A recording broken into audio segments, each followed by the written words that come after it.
सत्ता का दूसरा कार्यकाल। और सवाल अभी विपक्ष से। सवाल तो उससे होगा जिसके हाथ में ताकत हो, जिसके हाथ में पुलिस हो, संस्थाएं हो और मीडिया जिसके सामने नतमस्तक हो।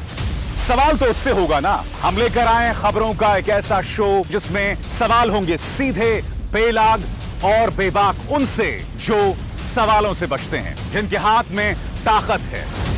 बेबाक सिर्फ द लाइव टीवी पर। लाइव टीवी, सच सबसे आगे। आज जो बड़ा सवाल मैं आपके सामने उठा रहा हूं कि क्या भारत ने चीन को अपने 8 किलोमीटर गवा दिए हैं? क्योंकि आज रक्षा मंत्री राजनाथ सिंह ने राज्यसभा में पूरे देश को यह बताया कि भारत और चीन के बीच समझौता हो गया है और इस समझौते के मुताबिक पैंगोंग सौ लेक से दोनों सेनाएं जो हैं वो डिसएंगेज कर रही हैं, पीछे हट रही हैं। और यही नहीं, उन्होंने यह कहा इस मैप के मुताबिक अब भारतीय सेना होगी फिंगर 2 और फिंगर 3 के बीच और चीन पहुंच जाएगा फिंगर 8 पर। आज मैं आपके सामने कुछ सवाल रखने वाला हूं, मगर उससे पहले मैं आपको बतलाना चाहूंगा कि दरअसल रक्षा मंत्री राजनाथ सिंह ने कहा क्या, ताकि आप उनके इस बयान के आधार पर जो है इसकी व्याख्या आगे कर सकें। सुनिए। सभापति महोदय, पैंगोंग लेक एरिया में चीन के साथ डिसएंगेजमेंट का जो समझौता हुआ है उसके अनुसार दोनों पक्ष फॉरवर्ड डिप्लॉयमेंट को phased, coordinated and verified manner में हटाएंगे। चीन अपनी सेना की टुकड़ियों को नॉर्थ बैंक में फिंगर 8 के पूरब की दिशा की तरफ रखेगा और इसी तरह भारत भी अपनी सेना की टुकड़ियों को फिंगर 3 के पास अपने permanent base Dhan Singh Thapa post पर रखेगा। तो साफ कह दिया गया है कि अब भारतीय सेना फिंगर 3 पर रहेगी और चीनी सेना फिंगर 8 पर रहेगी। अब क्या आप जानते हैं कि अब तक LAC line of actual control finger 8 पर था और फिंगर 8 से फिंगर 4 के बीच में करीब 8 किलोमीटर का फर्क है। मैं ये जानना चाहता हूं कि अगर LAC यानी line of actual control finger 8 पर है तो भारत फिंगर 3 तक क्यों आ गया?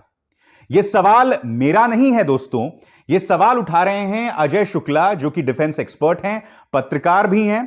और अजय शुक्ला वो शख्स है दोस्तों जिसने सबसे पहले हमें बताया था कि किस तरह से चीन हमारी जमीन पर घुसकर कब्जा किए हुए बैठे हुए हैं। उस वक्त अजय शुक्ला का मजाक उड़ाया गया था, उन पर सवाल खड़े किए गए थे। उनका ट्वीट क्या कहता है, इस पर गौर कीजिएगा। वो कहते हैं कि पैंगोंग सौ लेक की ऊंचाइयों पर अब भारत जो है वो फिंगर 2, फिंगर 3 तक सीमित रह जाएगा। यही नहीं, लेक शोर पर चीन अब भी फिंगर 4 पे उसका जो दावा है वहां तक गश्त लगा सकेगा और भारत जो है वो फिंगर 8 तक नहीं जा सकता, अजय शुक्ला बता रहे हैं। यानी कि बकौल Ajay Shukla, line of actual control जो है वो 8 किलोमीटर भारत के खिलाफ शिफ्ट हो चुकी है। 8 किलोमीटर जो है अब भारत नहीं जा सकता। और यह सवाल मैं क्यों उठा रहा हूं, मैं आपको बता रहा हूं, क्योंकि मैं नहीं भूला हूं दोस्तों कि मेरे एक पत्रकार दोस्त हैं अशरफ वाणी, उन्होंने बाकायदा साल 2017 में फिंगर 8 पर जाकर रिपोर्टिंग की थी। उन्होंने मुझे अपनी रिपोर्ट भी दिखाई थी। हमारे पत्रकार 2017 तक फिंगर 8 तक जा सकते थे और 2017 तक ही नहीं, मेरे ख्याल से 2019, 2020 की शुरुआत तक भी। मैं अब समझना चाहता हूं कि अब भारतीय सेना जो है वो फिंगर 3 तक क्यों सीमित है। क्या यह सवाल उठाया नहीं जाना चाहिए? क्या इस मुद्दे पर देश के रक्षा मंत्री हमें बतलाएंगे कि हम तो यह मानते थे कि line of actual control finger 8 पर है, मगर अब आपने उसे शिफ्ट कर दिया है फिंगर 4 या फिंगर 3 तक और इन दोनों के बीच में 8 किलोमीटर का फर्क है। इसलिए देश को आपको यह बतलाना पड़ेगा, जैसा कि अजय शुक्ला दावा कर रहे हैं, जो कि मैंने अभी अभी आपको दिखलाया। अगर अजय शुक्ला का यह दावा सही है और अगर अब भी आप फिंगर 8 पर LAC को मानते हैं कि उसकी मौजूदगी फिंगर 8 पर है, तो फिर भारत पीछे क्यों हटा? देखिए, अगर तो भारतीय सेना या मोदी सरकार यह बतला दे कि LAC जो है वो फिंगर 4 पर है, तब तो जाहिर सी बात है यह सवाल ही नहीं पैदा होता, यानी कि अब फिंगर 8 से फिंगर 4 पर LAC आ गया है। लाइन ऑफ एक्चुअल कंट्रोल आ गया। अगर तो मोदी सरकार यह स्पष्ट कर दे तो बात हो जाती, खत्म। मगर हम अब तक तो यही मानते थे कि फिंगर 8 पर है LAC। रक्षा मंत्री राजनाथ सिंह का यह बयान बहुत बड़ा राजनीतिक मुद्दा बन गया है।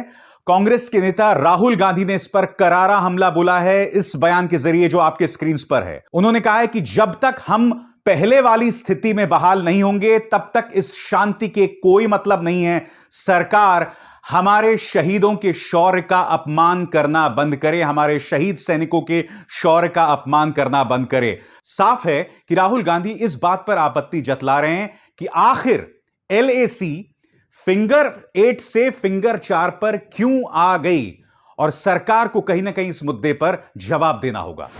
बात यहां नहीं रुकती दोस्तों। भारत सरकार की तरफ से जो जिम्मेदार मंत्री हैं उनके बयानों में जबरदस्त असमंजस दिखाई दे रहा है। आपके स्क्रीन पर यह हैं हमारे मंत्री और सांसद जनरल VK सिंह, एक जमाने में देश के सेना प्रमुख भी थे। इन्होंने मदुरई में एक प्रेस कॉन्फ्रेंस में कहा कि चीन जब घुसपैठ करता है वो तो आपको पता चल जाता है, मगर क्या आप जानते हैं हमने 20 बार चीन में घुसपैठ की है। उनका आप बयान सुनिए और फिर उसका क्या असर हुआ वो मैं आपको बतलाऊंगा। सुनिए। China, our border has never been demarcated. 1. 2. Over a period of time, there have been transgressions where China says, this is my perception of the line of actual control. Similarly, none of you come to know how many times we have transgressed that as per our perception. We don't announce it. Chinese media doesn't cover it. Right? But let me assure you, if China has transgressed 10 times, we must have done it at least 50 times. As per our perception. तो साफ तौर पर यहां general VK Singh ने यह बात कही कि हमने 20 बार जो है चीन में घुसपैठ की है। अब चीन ने उनके इसी बयान को उठाते हुए कहा है कि देखा, भारत जो है दरअसल वही आक्रमणकारी नीतियां अपनाता है, हम तो कभी नहीं करते हैं। अब जैसे ही मामला बड़ा हुआ तो जनरल VK सिंह ये बोलने लगे कि मैंने तो ये बात कही नहीं, जबकि आप सुन चुके हैं, वो साफ तौर पर कह चुके हैं कि हमने करीब 20 बार चीन में घुसपैठ की है। यानी कि जनरल VK सिंह ने एक सेल्फ गोल कर दिया है। भारतीय सामरिक पक्ष को एक तरह से उनका यह बयान नुकसान पहुंचा रहा है, और अगर पहुंचा रहा है वो तो एक अलग बात है। मैं एक सवाल पूछना चाहता हूं जनरल VK सिंह से कि आप गलत बयानी क्यों कर रहे हैं, क्योंकि आप तो बोल चुके हैं, मैं आपको बयान सुना चुका हूं। इसलिए मुझे लगता है दोस्तों, चीन को लेकर जो एक असमंजस दिखाई दे रहा है भारतीय पक्ष में, उसे दूर करने की जरूरत है, क्योंकि इसका सीधा नाता देश की संप्रभुता से है, देश की सामरिक नीति से है, देश की इज्जत से है। क्योंकि यह सरकार राष्ट्रवाद पर, देश की इज्जत पर इतना जोर देती है, तो मुझे लगता है कि आपको इस असमंजस को दूर करना चाहिए। 2 मुद्दे मैंने उठाया आपके सामने। पहला, मुझे यह बतलाइए कि अब भी LAC फिंगर 8 पर है या नहीं। दूसरा मुद्दा मैंने आपके सामने उठाया कि क्या वो फिंगर 4 पे शिफ्ट हो गई है LAC, और अगर ऐसा हुआ है तो क्या भारत ने 8 किलोमीटर गवा दिए हैं चीन को, नंबर 1। नंबर 2, आखिर जनरल VK सिंह ने ऐसा बयान क्यों दिया जिसे चीन उठाकर भारत को शर्मिंदा करने का प्रयास कर रहा है। सीधे और सरल सवाल हैं। मुझे उम्मीद है कि मोदी सरकार इस पर स्पष्टीकरण देगी। अब दोस्तों दूसरे मुद्दे पर आते हैं। जैसे कि आप जानते हैं कि ट्विटर और भारत सरकार के बीच में जबरदस्त तनाव चल रहा है। आप जानते हैं कि भारत सरकार ने फरमान जारी किया था ट्विटर को कि आप करीब 1200 अकाउंट्स को सस्पेंड कीजिए, क्योंकि बकौल भारतीय जनता पार्टी ये वो 1200 अकाउंट्स हैं जो अराजकता फैलाने का प्रयास कर रहे हैं। उसके बाद उन 1200 अकाउंट्स को हटाया गया, मगर फिर जब दबाव बना तो उनमें से उन्हें फिर से बहाल कर दिया गया। मगर अब हुआ क्या है कि आज राज्यसभा में यह मुद्दा उठा और रविशंकर प्रसाद एक एक सवाल का जवाब देने के लिए सामने आए। उनमें से उनका यह बयान भी था जो आपके स्क्रीन पर है। उन्होंने कहा कि we will not allow the misuse of social media, government will definitely take action against the spread of fake news whichever the platform be। यानी कि रविशंकर प्रसाद कह रहे हैं कि जो भी फर्जी खबरें फैलाएगा हम उस पर सख्त एक्शन लेंगे। आज रविशंकर जी, मेरा आपसे एक बहुत ही ईमानदार सवाल, एक सीधा सा सवाल। यह शख्स कौन है? अमित मालवीय। भारतीय जनता पार्टी के प्रचार तंत्र का मुखिया। अब मैं आपके सामने एक एक करके तथ्यों के आधार पर बताने वाला हूं कि अमित मालवीय कितनी ही बार झूठ बोलते हुए पकड़ा गया है, गैर जिम्मेदाराना जानकारी देते हुए पकड़ा गया है। और यह जो पड़ताल है वो ऑल्ट न्यूज की पड़ताल के आधार पर मैं आपके सामने पेश कर रहा हूं। सबसे पहले दोस्तों, इस आदमी ने यह दावा किया था कि शाहीन बाग में 500 रुपए के बदले, जी हां आपकी स्क्रीन पर 500 रुपए के बदले जो है आंदोलन चल रहा है और सारा खेल जो है कांग्रेस का है। बाद में इसकी लंबी चौड़ी पड़ताल पाई गई, इसका कोई भी लेना देना दोस्तों शाहीन बाग से नहीं था और अमित मालवीय का झूठ पकड़ा गया। बात यहां नहीं रुकती है, आगे इन्होंने जो नागरिकता बिल के खिलाफ आंदोलन चल रहा था, एक बहुत ही गैर जिम्मेदाराना ट्वीट किया था। आपकी स्क्रीन पर इन्होंने यह कहा कि लखनऊ में पाकिस्तान जिंदाबाद के नारे लगाए गए। यानी कि इस जानकारी के जरिए आदमी भड़काने का प्रयास कर रहा था कि हमारी जमीन पर कुछ मुसलमान पाकिस्तान जिंदाबाद के नारे लगा रहे हैं। वो भी झूठ हुआ साबित। आपके स्क्रीन पर पता चला कि दरअसल पाकिस्तान जिंदाबाद के नारे नहीं लगाए जा रहे थे, नारे लगाए जा रहे थे ओवैसी साहब, काशिफ साहब, हिंदुस्तान जिंदाबाद। काशिफ साहब जिंदाबाद को इन्होंने पाकिस्तान जिंदाबाद बना दिया। झूठ का सिलसिला यहां नहीं रुकता है दोस्तों। इसके बाद यह भी कहा गया कि अलीगढ़ मुस्लिम यूनिवर्सिटी में नारे लगाए गए थे, हिंदुओं की कब्र खुदेगी। ये देखिए, यह दावा किया गया था हिंदुओं से आजादी, हिंदुओं की कब्र खुदेगी, जबकि नारा यह नहीं लगाया गया था। नारा यह लगाया गया हिंदुत्व की। और जब हिंदुत्व की हम बात करते हैं तो वो एक पॉलिटिकल सोच है, उसका लेना देना हिंदू धर्म से नहीं है, वो एक पॉलिटिकल सोच है। हिंदुत्व की खबर खुदेगी, ब्राह्मणवाद की खबर खुदेगी। अब मैं भी ब्राह्मण हूं तो मुझे तो इससे बुरा नहीं लग रहा, क्योंकि जब हम ब्राह्मणवाद कहते हैं तो वो एक सोच है, उसका लेना देना ब्राह्मणों से नहीं है। हालांकि मेरा यह निजी तौर पर मानना है कि हम एक ऐसी दुनिया में रह रहे हैं जहां हालात बहुत ज्यादा सेंसिटिव हैं, इसलिए हमें एक एक शब्द जो हम बोलते हैं ना, उस पर गौर करना चाहिए। हमें इस तरह के भी बयान नहीं देना चाहिए कि हिंदुत्व की कब्र खुदेगी, ब्राह्मणवाद की कब्र खुदेगी, क्योंकि आपने देखा ना अमित मालवीय जैसे लोगों ने किस तरह से उसे ट्विस्ट करके एक गलत जानकारी पेश की। इसलिए कभी भी इस तरह की अराजकता वाले बयान ना दें। अमित मालवीय यहां नहीं रुकता दोस्तों, यहां देखिए, यह बहुत ही शर्मनाक अमित मालवीय का झूठ है। उन्होंने ये देखिए जवाहरलाल नेहरू की कई औरतों के साथ फोटो लगाई, जिसमें कई औरतों को वो गले लग रहे हैं, यहां पर कोई उन्हें किस कर रही है, किसी को वो सिगरेट पिला रहे हैं, खुद वो सिगरेट पी रहे हैं।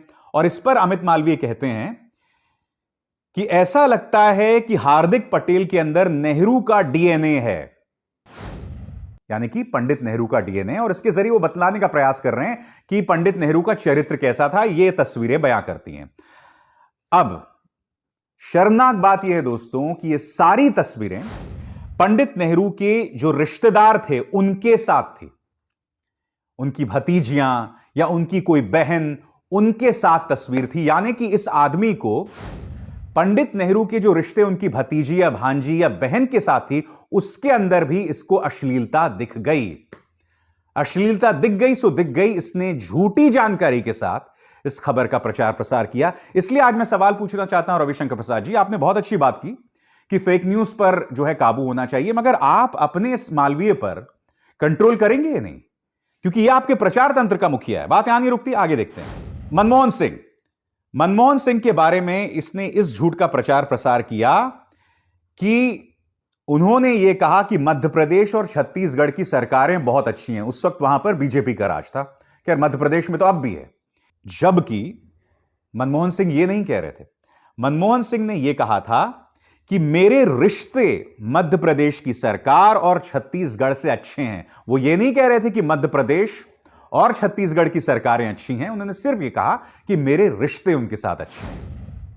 यहां पर भी गलत बयानी। रविशंकर प्रसाद जी, आप मुझे खुद बताइए किस पर काबू पाने की जरूरत है? कोई इक्का दुक्का ट्रोल्स या फिर बीजेपी आईटी सेल का मुखिया जो अपने इस अकाउंट से लगातार झूठ बोल रहा है? बात यहां नहीं रुकती है। उसने इस ट्वीट के मुताबिक यह बतलाया कि राहुल गांधी ने कि इस राइटिंग से साफ हो जाता है कि वो एक हिंदू नहीं है और उन्होंने एक बतौर नॉन हिंदू हस्ताक्षर किए हैं। जब ऑल्ट न्यूज ने इसकी पड़ताल की तो यह पता चला कि वो राहुल गांधी की हैंडराइटिंग ही नहीं थी। जी हां, यानी कि एक के बाद एक दोस्तों सिलसिला। और सबसे बड़ा झूठ, क्योंकि इसका इस्तेमाल भारतीय जनता पार्टी का प्रचार तंत्र अक्सर राहुल गांधी के खिलाफ करता है कि यहां से आलू डालूंगा वहां से सोना निकलेगा, याद है ना वो बयान। तो यहां पर अमित मालवीय जो है वो राहुल गांधी का मजाक उड़ा रहा है, जबकि राहुल गांधी ने यह बात नहीं की थी। राहुल गांधी ने क्या कहा था? राहुल गांधी ने कहा था कुछ महीने पहले यहां बाढ़ आई थी, 500 करोड़ दूंगा, ऐसा प्रधानमंत्री नरेंद्र मोदी ने कहा था। एक भी रुपया नहीं दिया। आलू के किसानों को मोदी जी ने कहा था ऐसी मशीन लगाऊंगा कि इस साइड से आलू घुसेगा, उस साइड से सोना निकलेगा। यानी कि वो मोदी जी का हवाला दे रहे थे, मगर उनके बयान का एक छोटा सा हिस्सा निकालकर यह बतलाया गया कि राहुल गांधी कह रहे हैं कि यहां से मैं आलू डालूंगा, वहां से सोना निकलेगा। और मैंने अक्सर देखा है अब भी संबित पात्रा इस झूठ का प्रचार प्रसार करते हैं। आप बताइए ना मुझे, कटघरे में किसको खड़ा किया जाए? रविशंकर प्रसाद जी, कोई इक्का दुक्का ट्रोल्स जिनकी कोई फॉलोइंग नहीं है, या आपका प्रचार तंत्र का मुखिया? और आप जानते हैं हाथरस में जब हाथरस की गुड़िया के साथ सामूहिक दुष्कर्म और उसकी हत्या हुई थी, तो इसी अमित मालवीय ने हाथरस की उस गुड़िया का चेहरा पेश कर दिया था। जबकि आप जानते हैं कि हमारा जो कानून है वो इस बात पर अंकुश लगाता है कि किसी का भी जिसका गैंगरेप हुआ हो और जो जिंदा हो, आप उसकी पहचान जाहिर नहीं कर सकते। इस आदमी ने बाकायदा ट्वीट किया है। आप कल्पना कीजिए दोस्तों, ये अगर किसी और ने किया होता तो उसको जेल में डाल दिया गया होता, मगर यह अमित मालवीय, मैंने आपको ढेरों मिसालें दी, एक के बाद एक ये झूठ बोलता है, गलत बयानी करता है, मगर इस पर कोई एक्शन नहीं लिया जाता। मैं आज पूरी शिद्दत से अपील करना चाहता हूं रविशंकर प्रसाद जी से। बहुत अच्छी बात है फेक न्यूज पर जो है काबू पाना, मगर सबसे बड़ा गुनाहगार वो प्रचार तंत्र है जिसके पास समर्थक हैं, जिसके पास पैसा है। और आप समझ गए मैं किसकी बात कर रहा हूं। लाइव टीवी, सच सबसे आगे।